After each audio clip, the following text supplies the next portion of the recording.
As a man, if you actually vet the women that you deal with, you're not gonna have a high body count.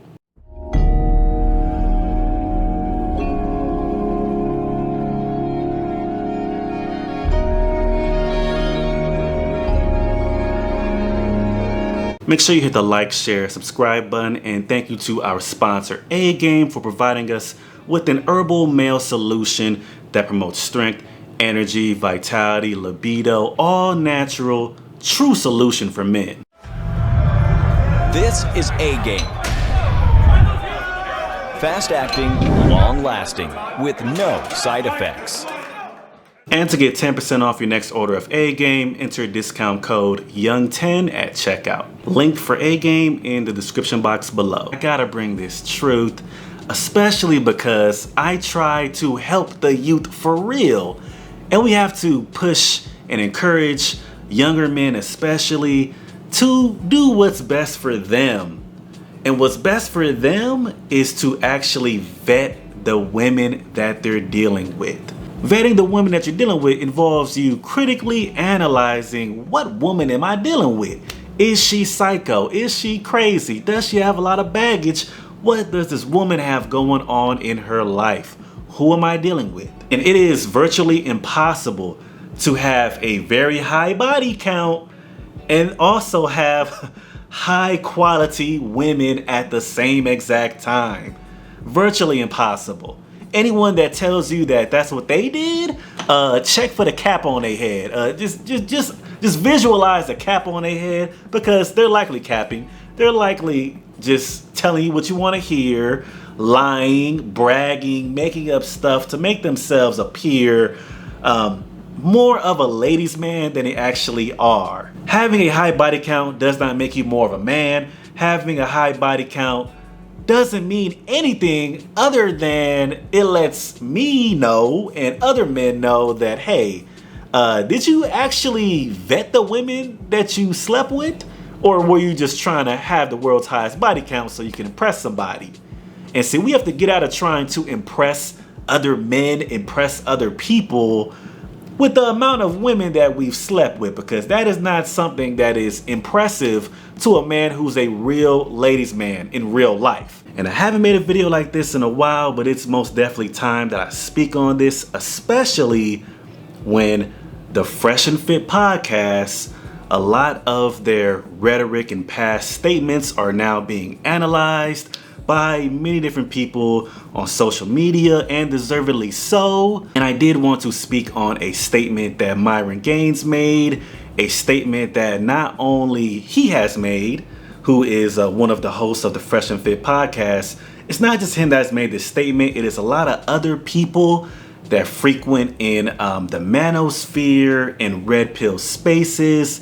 You often hear men talk about body count, how many women they have slept with. And the more that you analyze the people who make these statements of having body counts in the thousands, which one of the hosts of Fresh and Fit, the other one that's not Myron, he, according to him, has slept with over 1,000 women.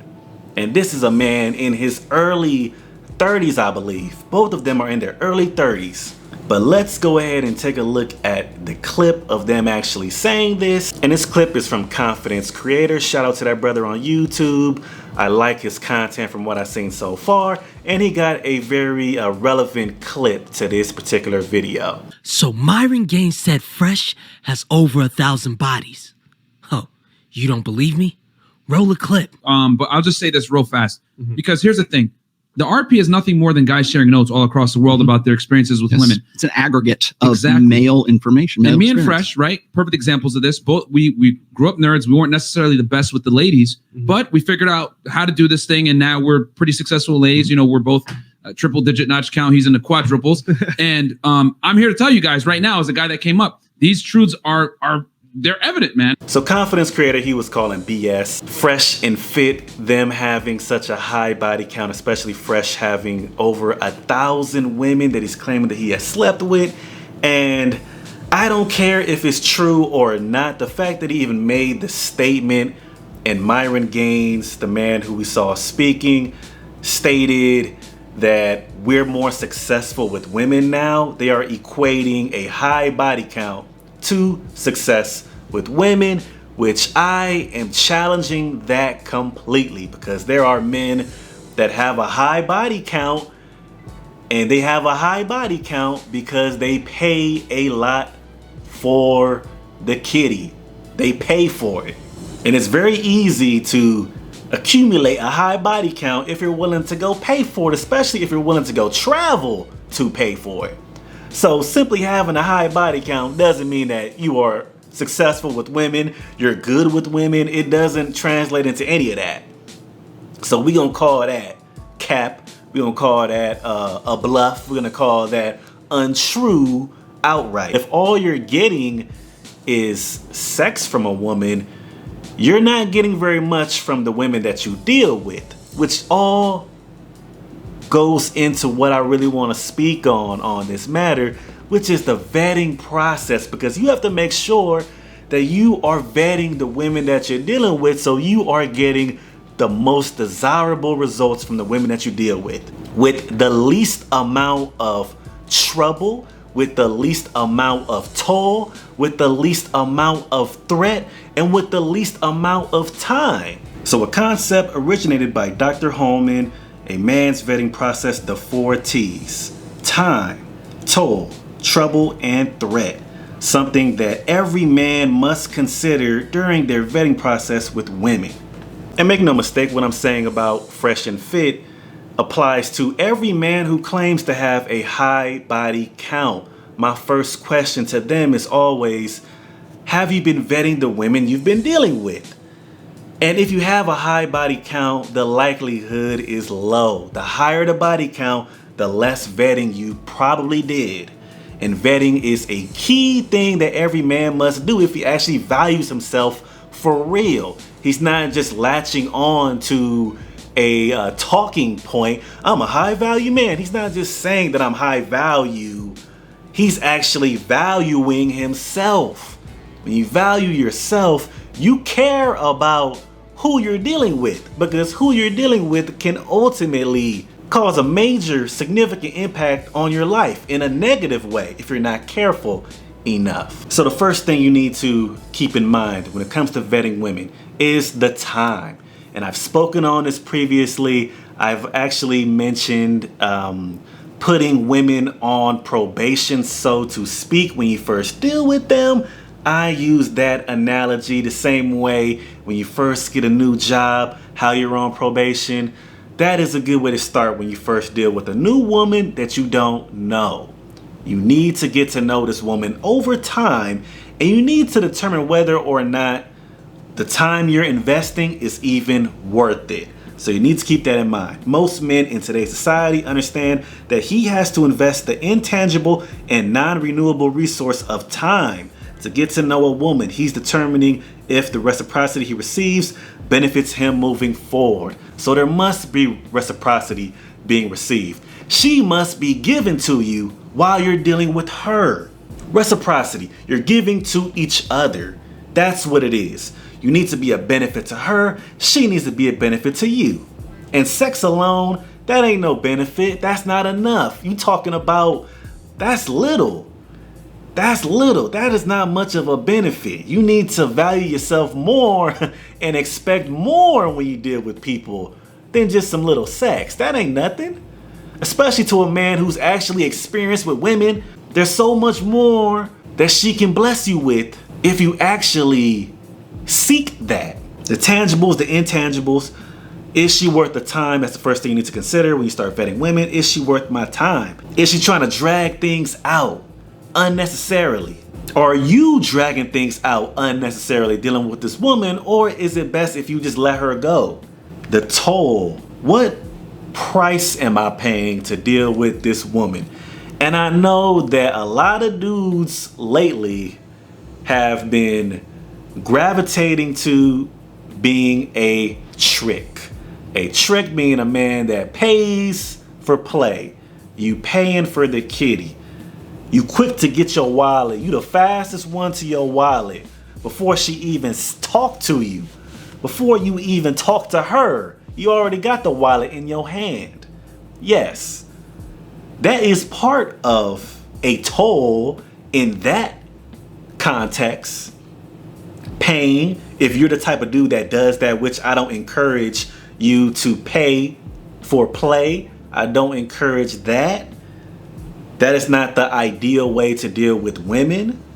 And oftentimes when you deal with women like that, you're dealing with the woman that you barely even know because you're paying, so you really don't know the chick you're dealing with. And when you really value yourself, you're not gonna lay up with any and every chick. No, you can't bless her with your body like that. And vice versa, when women really value themselves, they don't want to be entered into like that so quickly. Most men in today's society understand that there is a tangible or intangible cost to pay if he wants to engage with women. The cost is often greater than money and can include sacrifices of his being or possessions. When it comes to the toll you're paying when you deal with women, there are degrees to this. There's degrees to this. So every man is not paying the same toll, even with the same woman. So we need to understand that each man as an individual is going to have a different toll with the women he deals with in general, and in particular with a particular woman. We're also talking about an emotional toll, depending on what direction you wanted to go with this woman. If you are trying to seek something more long term, you are most definitely going to have an emotional toll dealing with this woman. If it's long term, especially, you want the least amount of toll. And still, we have to keep in mind that people are human beings. So you have to keep in mind that you're never gonna deal with a person and they just be absolutely perfect all the time and they got no issues going on with them ever. No, you're not gonna have that. And it all depends on what type of woman she is, what her background is, what her past is, which leads us into the next one, which is the trouble. How much trouble can you potentially be getting yourself into by dealing with this woman? This refers to a woman's history. What has she been through before she met you? Baggage. That is something you always have to consider before you start dealing with a new woman. So when it comes to the vetting process, you have to look at a woman's past. You have to see, okay, what traumas has she been through that could possibly have an impact in me dealing with her now? What past traumas has she been through? What kind of family does she have? Because sometimes the woman herself is not much of an issue, not much of a threat, but the family she comes from is a major threat, is a major burden to actually deal with. And that is also why I do not encourage men to sleep with women early on, because you don't know who you're sleeping with. You haven't been talking to them and getting to know them for a long enough time period to really know what you're getting yourself into. So to avoid unexpected catastrophe, you have to pace yourself. It's okay to pace yourself. Most men in today's society understand that a woman's very nature is chaotic, good or bad, and is void of systems, order, and structure, which determines if the trouble she has accumulated would result in a burden on him. And when you bring your order and your structure, that's going to reveal how much of trouble she might actually cause within your life. And when it comes to the vetting process, we have to consider, what is her threat level? You can't look at a woman and just because she's small, she's cute, that don't mean she can't destroy your life. I hope you know that. I hope that men have been paying attention to what can happen to you. When you underestimate the damage that a person can do to your life, it only takes one individual to ruin your entire life. And there's a multitude of ways that they can actually do this. This is why you must assess the threat level of everyone that comes into your life. And in this particular case, we're talking about a woman that you want to deal with intimately. This is why you cannot be jumping into situations with chicks that you don't know. And this is why I had to start this off talking about men who claim to have slept with 1,000 women and they 31 years old, or close to 31 years old, talking about they've been with all these women, but I know you haven't been taking the time to actually assess the women that you're dealing with. I know you haven't. And men who fail to assess the threat level of the women that they deal with, these are the same men that you will see in all of these wild situations. Women pulling knives on them, all kind of stuff. Women smacking them upside the head. Women calling the police on them, which is a big one. Women threatening to call the people on you. Women not only calling the police on you, calling their relatives on you. Stuff like that. See, those are situations that I never find myself in because I've always implemented a vetting process when dealing with women. And this is an amazing template for those that are wondering, okay, how do I vet women? Okay, start with the time. Start with the toll. Start with the trouble and end with the threat. This is your 4T vetting process, the 4 T's. Keep these in mind whenever you deal with the new woman. Most men understand that because of current biological, cultural, and environmental circumstances, all women in today's society pose a potential threat as well as an automatic threat to him, whether they intend to or not. Yes. So indirectly, a woman can be a major threat in your life. A woman can be dangerous to you depending on the circumstances you put yourself in with that particular woman.